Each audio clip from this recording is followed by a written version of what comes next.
এটা হলো আজকের আমার আউটফিট। আর আজকে আমি এসেছি কল্যাণীতে, কল্যাণী মাটি আর্ট ক্যাফেতে। অনেকদিন ধরে আসবো ভাবছিলাম, কিন্তু আর সময় করে আসা হচ্ছিল না, তো আজকে ফাইনালি এসে গেছি। আর আগে এখানে ঢুকতে 20 টাকা করে এন্ট্রি ফি নিত, তো এবারে এসে দেখলাম সেটা নিচ্ছে না।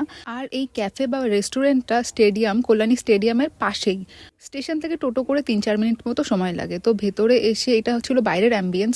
ক্যাফেটা কিন্তু অনেকটা এরিয়া নিয়েই তৈরি হয়েছে, আর এটা ছিল ভেতরের অ্যাম্বিয়েন্স। ভেতরে বসার জায়গা ছিল, সেখানে বার্থডে পার্টি হচ্ছিল আর অফিসের মিটিং চলছিল। তো আমরা সেজন্য নিচেই বসেছি, আর নিচে বসার জায়গা ছিল অনেকটা এরিয়া নিয়ে। তো যাই হোক, আমরা খাবার অর্ডার করে দিয়েছি। আর অর্ডার করেছিলাম ফার্স্টে ফিশ ফ্রাই, আর এর সাথে দিয়েছিল ফ্রেঞ্চ ফ্রাই। ফিশ ফ্রাইটা পিওর ভেটকি ছিল না, বাট খেতে ভীষণ টেস্টি ছিল।